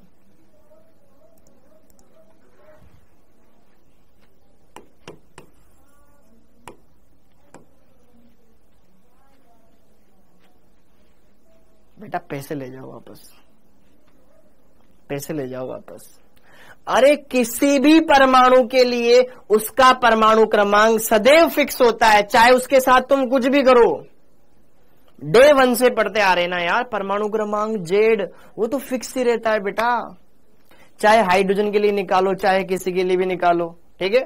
ओके, तो यार परमाणु क्रमांक ये फिक्स होता है, इसमें कोई चेंज नहीं होता है, किसी के लिए भी ज्ञात करो, ठीक है? हाइड्रोजन स्पेक्ट्रम के लिए देखना हो, किसी के भी लिए देखना हो बेटा, इसमें नहीं होता है, ठीक है? बुरा मत मानना। ओके, तो ये हो गया, ये तुम करना। यहां से r का मान सेंटीमीटर में रखना, ठीक है? ताकि लेमड़ा का मान सेंटीमीटर में आ सके, क्योंकि फिर यहाँ पे तुम c का मान सेंटीमीटर के पदों में रख करके फिर न्यू का मान ज्ञात कर लोगे, सेकंड में आंसर आ जाएगा। ओके, अगला, हाँ जी, हाइड्रोजन स्पेक्ट्रम ब्रैकेट श्रेणी की तृतीय रेखा की तरंग दैर्घ्य क्या होगी? तृतीय रेखा की तरंग दैर्घ्य, ब्रैकेट बोले तो n बराबर 4 में संक्रमण, कहां से? ऊपर से, किसी भी कोश से। तृतीय मतलब 7 से 4 में संक्रमण। तो n2 का मान कितना हो गया? 7, और n1 का मान कितना हो गया बेटा? 4। बाकी सूत्र वही लगेगा, ठीक है? 1 लेमड़ा बराबर r z square 1/n1 square minus 1/n2 square. भाई इतना मत रटा करो, समझा करो। इतनी बार बोलता हूं तो मैं लाख बार बोलता हूं, ठीक है? क्या ज्ञात कर लेंगे? लेमड़ा ज्ञात कर लेंगे। सूत्र में मान रखना आता है ना, अब मान रखना आता है तो काम हो जाएगा। अगला ये वाला मैं करवा देता हूं। हाँ जी, हाइड्रोजन स्पेक्ट्रम की बामर श्रेणी की प्रथम रेखा की तरंग संख्या इतनी है। तरंग संख्या तो Li+2 स्पेक्ट्रम की बामर की प्रथम रेखा की तरंग संख्या ज्ञात करो। पहले क्वेश्चन समझ लो अच्छे से, पहले अच्छे से क्वेश्चन समझ लो, फिर करते हैं। एक दो बार पढ़ लो इसको, पहले पढ़ लो अच्छे से समझ लो, फिर करते हैं, ठीक है? वरना सर हमें क्वेश्चन ही समझ में नहीं आया।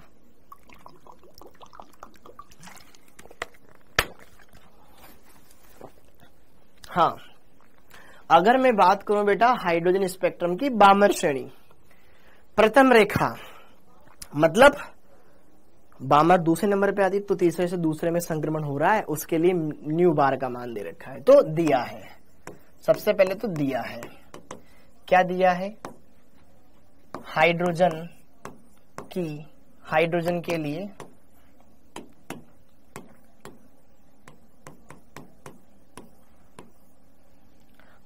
के लिए प्रथम रेखा का मतलब N2 बराबर 3 से N1 बराबर 2 में संक्रमण। पक्की बात है, प्रथम रेखा के लिए न्यू बार इन्होंने दिया हुआ है। कितना दिया हुआ है? न्यू बार बोले तो तरंग संख्या दे रखी है। कितनी दे रखी है? 15,200 सेंटीमीटर इनवर्स दी हुई है। ओके, हाँ जी, लिथियम +2 की बामर ही बात कर रहा है, ठीक है, की के लिए बामर श्रेणी में, बामर के लिए बात करेंगे ना, बामर श्रेणी की, बामर श्रेणी की प्रथम रेखा मतलब प्रथम रेखा बोले तो वही N2 बराबर 3 और N1 बराबर 2 के लिए आपको न्यू बार का मान ज्ञात करना है। तो देखो बहुत सिंपल है, बहुत आसान है, अच्छे से कर सकते हो। चूंकि हम सूत्र जानते हैं न्यू बार बराबर R(Z²), Z परमाणु क्रमांक, ठीक है, 1/N1² माइनस 1/N2² होता है। एक बार हाइड्रोजन के लिए निकाल लो, एक बार उसके लिए निकाल लो, लिथियम के लिए, और सोल्व कर लो। देखो दो अलग अलग समीकरण बना लो, एक हाइड्रोजन के लिए और एक लिथियम के लिए। तो जरा देखो ध्यान से, हाइड्रोजन के लिए अगर मैं बात करूं बेटा तो न्यू बार ऑफ हाइड्रोजन क्या बनेगा? आर को आर रहने दो, आर तो फिक्स ही होता है। Z हाइड्रोजन का परमाणु क्रमांक 1, 1/N1²। N1 और N2 क्या दोनों के लिए सेम? N1 बराबर 2, N1 बराबर 2, N2 बराबर 3, N2 बराबर 3। क्या अंदर वाला मान छेड़ने की जरूरत है? नहीं है गुरुजी।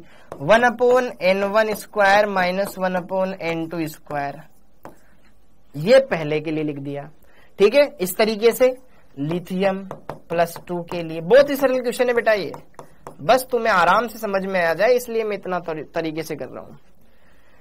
न्यू बार किसके लिए? लिथियम +2 के लिए। पहले मैंने हाइड्रोजन के लिए लिखा, फिर लिथियम +2 के लिए लिखा। क्या लिखा? तरंग संख्या। अच्छा, तुम्हें यह तो पता होना चाहिए हमें ज्ञात क्या करना है? तरंग संख्या। तरंग संख्या का मतलब न्यू बार। बहुत सारे इतने नशे में रहते हैं कि तरंग संख्या मतलब कुछ अलग चीज पूछ रहे होंगे, हमें जो पढ़ाया ही नहीं गुरुजी ने। तरंग संख्या का मतलब होता है न्यू बार, तो न्यू बार ज्ञात करना है। हाँ जी, और न्यू बार ज्ञात करने का ये सूत्र पढ़ाया है मैंने, हाँ पढ़ाया तो है।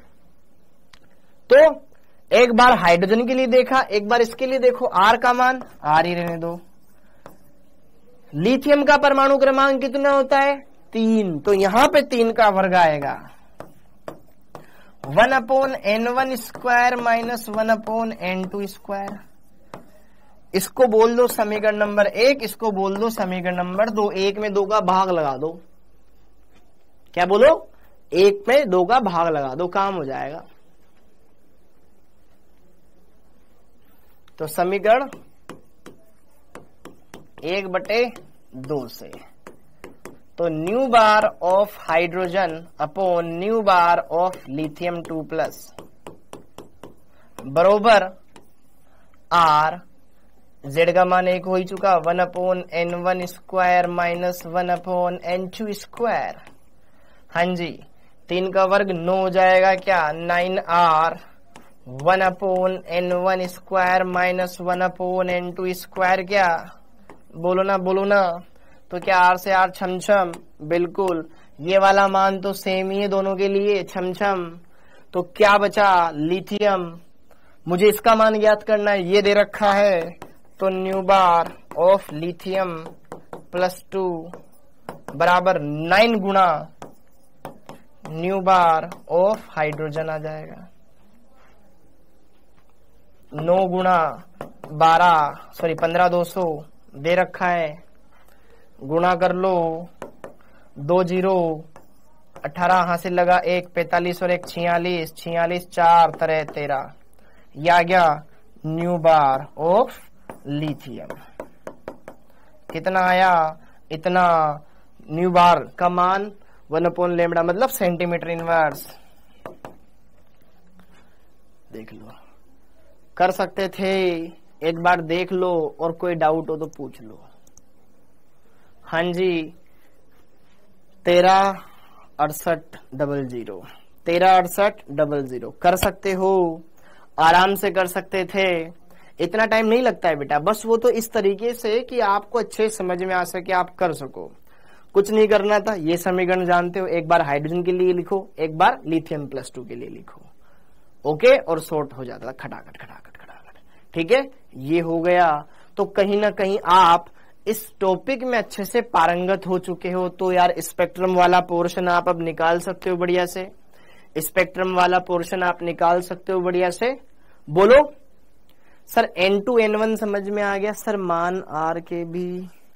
सर कैसे पता चला आपको भाग देना है? अरे यार देख ध्यान से, मेरे को भाग देना, यही तो है बात है। देख, मुझे इसमें 2 में देख, हम याद कर, हमने जब त्रिज्याएं याद करी थी तो एक की त्रिज्या R1, दूसरे की त्रिज्या R2 मानी थी कि नहीं मानी थी, R1/R2। उससे क्या होता है कि वैल्यू सोल्व करना आसान होता है। तो यहां पे मेरे को पता है कि भैया ये सेम है, उधर भी, इधर वाला मान उधर वाले मान के जैसा सेम है, तो क्यों ना मैं इन दोनों का भाग लगा दूं, ताकि जो चीजें कटनी होगी वो सेम सेम होगी, कट जाएगी ना। तो मैंने क्या किया, भाग लगा दिया, ताकि जो सेम सेम चीजें थी वो कट गई, बस 9 को इससे गुणा कर दिया, ये आ गया खत्म। ओके, वो क्वेश्चन को सेंटीमीटर में बदल दो। कहां से बेटा, सेंटीमीटर इनवर्स में है ना वो, तो न्यू बार का मान, ठीक है, तो सेंटीमीटर इनवर्स में आ गया। Li +2 है तो 1 लेंगे ना, क्या लेगा बेटा 1। n का मान रख दो, कोई बात नहीं, तब भी कट जाएगा। n का मान, सर मुझे मात्र 30 सेकंड लगे इसको हल करने में। वेरी गुड बेटा, बहुत बड़े, और कुछ को 30 मिनट लग जाएंगे तब भी नहीं हो पाता। हाँ, अब ये चीजें क्लियर हो गई है। अब मुझे ये बता दो, तुम्हें N1 N2 ये देखना आ गया, Z परमाणु क्रमांक देखना आ गया, परमाणु क्रमांक देखना आ गया, बहुत बढ़िया। अब तुम्हें कुछ चीजें और समझ लेनी चाहिए यार। जो दृश्य क्षेत्र होता है, दृश्य क्षेत्र क्या होता है ये पता है ना, छोटी छोटी चीजें।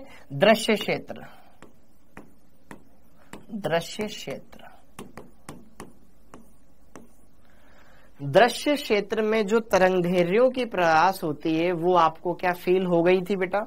कहीं ना कहीं इसकी रेंज मैंने आपको बताई थी, लगभग इसकी रेंज होती है बेटा जी, लगभग इसकी रेंज होती है 380 या 380 या 4000 नैनोमीटर से लेकर के, ठीक है, नैनोमीटर से लेकर के ये जाती है 7600 नैनोमीटर। ओके, कहीं ना कहीं कुछ तो मिस्टेक कर दिया मैंने। मतलब दृश्य क्षेत्र के बारे में अगर मैं बात करूं, VIBGYOR, ये भी एक बार देख लो, एक बार ये भी देख लो, उसको भी अपन कर लेंगे। हाँ, 4000 से 7000 एंगस्ट्रॉम में आती है वो। हाँ, एक बार इसको देख लो, VIBGYOR। क्वेश्चन के बाद ऑप्शन भी लाया करो भाई, ये तो थोड़ी क्लास में तो खुद सोल्व करो ना, वो तो क्वेश्चन में मिल ही जाएगा आपको। हाँ जी सर, ये क्या बात हुई, अगर हम डाउट पूछते हैं तो आप इंसल्ट करेंगे? अरे नहीं करता हूं बेटा, आपको बुरा नहीं मानना चाहिए, मान रहे हो तो मान लो, ठीक है। हाँ, अब जरा देखो ध्यान से VIB GYOR, लेकिन आप ऐसा डाउट पूछ रहे हो जो कि डाउट ही नहीं होना चाहिए बेटा, बहुत ही बेसिक सी बात है। तो परमाणु क्रमांक थोड़ी ना बदलता है, ये तो पहले भी सेम ही था। ओके, हाँ जी, तो VIB GYOR विबग्योर। अब जरा देखो ध्यान से, ये दृश्य क्षेत्र है, दृश्य क्षेत्र में violet, indigo, blue, green, yellow, orange और ये आ जाएगा आपका रेड। इसको आप बेजानी हपी नाला भी बोल सकते हो, बेजानी हपी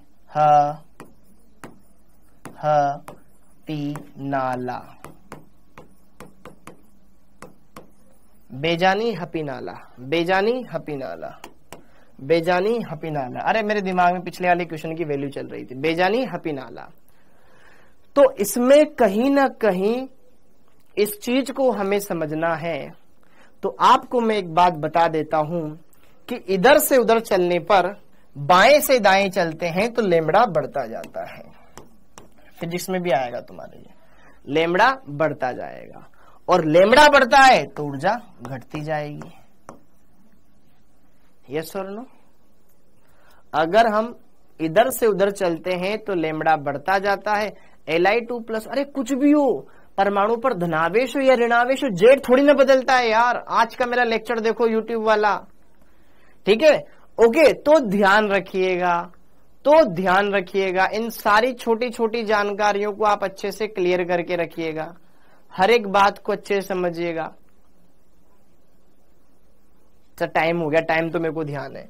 और यहां पर इसकी जो तरंगधैर्घ्य की परास है, तरंगधैर्घ्य की परास है, इसकी रेंज अगर मैं बात करूं यहां पर परास, दृश्य क्षेत्र की जो परास होती है बेटा, इसकी परास होती है लगभग 3800 एंगस्ट्रॉम से लेकर के 7600 एंगस्ट्रॉम होती है। 3800 एंगस्ट्रॉम से लेकर के इस बार में नीट में काफी क्वेश्चन आए इस पर, तो तभी तो लिखवा रहा हूं बेटा।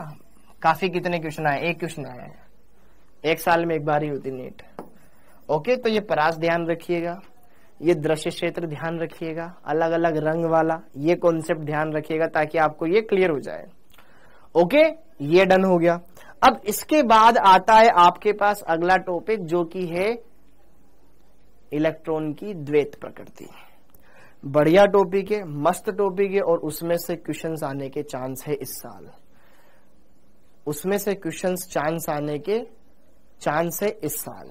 ओके, तो आप उस टॉपिक को ढंग से पढ़िएगा बेटा, अच्छे से कवर कीजिएगा, और थोड़ा सा पहले पढ़ के आया करो ताकि मुझे भी आसानी हो आपको पढ़ाने में। क्यों? क्योंकि अगर मैं इतना टाइम अगर छोटी छोटी चीजों को समझाने में लगाऊंगा तो बेटा कहीं ना कहीं आप ही पीछे रहोगे। ओके, सिलेबस डिले होगा तो आपका होगा। ओके, तो सिलेबस कहीं ना कहीं हमें उस सिलेबस के लिए भी ध्यान रखना है। ओके, कोई चीज अगर आपको समझ में नहीं आ रही उसको आप दोबारा से देखो ना। ओके, इससे क्या होता है कि चलती हुई क्लास में अगर आप कोई चीजें पूछते हो तो आपके चक्कर में बाकी बहुत सारे बच्चे हैं जिनका नुकसान होता है। तो आप उस चीज को दोबारा से रिवाइज करो, क्या पता वो डाउट ही ना रहे। यहां पे स्पैमिंग करने से वो काम नहीं चलेगा, ठीक है? इसीलिए मैं तुम्हारे कमेंट्स बंद रखता हूं। कहीं ना कहीं जो बच्चा ढंग से पढ़ रहा है चुपचाप से बिना कमेंट करे, बहुत सारे बच्चे ऐसे तो जो कमेंट नहीं करते, वो पढ़ने आते हैं, तो उनका कहीं ना कहीं नुकसान होता है। इस बात का ध्यान रखें। अगर आप मौज मस्ती के लिए आए हो तो फिर तो करते रहो, फिर मैं कमेंट हाइड कर दूंगा, लेकिन अगर आप थोड़ा सा पढ़कर आओगे तो अच्छे से हो जाएगा। सर इन्फिनाइट वाला बेटा देख, वो 1/इन्फिनाइट को क्या रख देना, तू 0 रख देना, ठीक है? n2 का मान जो अनंत है ना, 1/इन्फिनाइट कर देना, 0 रख देना, ठीक है? ओके, स्पीड तेज करेंगे बेटा, पर तुम करने देते नहीं ना, बात ये है। ओके, तो इसी के साथ आज के लेक्चर को अपन यही एंड करते हैं। फिर उस नए टॉपिक को अगले लेक्चर में पढ़ेंगे, ढंग से पढ़ेंगे, इलेक्ट्रॉन की द्वैत प्रकृति को समझेंगे, कुछ नए नए कॉन्सेप्ट समझेंगे, MVR बराबर NH/2π कैसे आया था उसको समझेंगे, हाइजेनबर्ग की अनिश्चितता का सिद्धांत समझेंगे। कल मैं आपको 2 बड़े टॉपिक करवाऊंगा, इलेक्ट्रॉन की द्वैत प्रकृति और हाइजेनबर्ग की अनिश्चितता का सिद्धांत। थोड़ा पढ़ के आना, ओके? अच्छे से कंप्लीट करेंगे और फिर उसके अगले लेक्चर में चैप्टर फिनिश करेंगे। ओके, तो थैंक यू बच्चों, आप सभी का जय हिंद।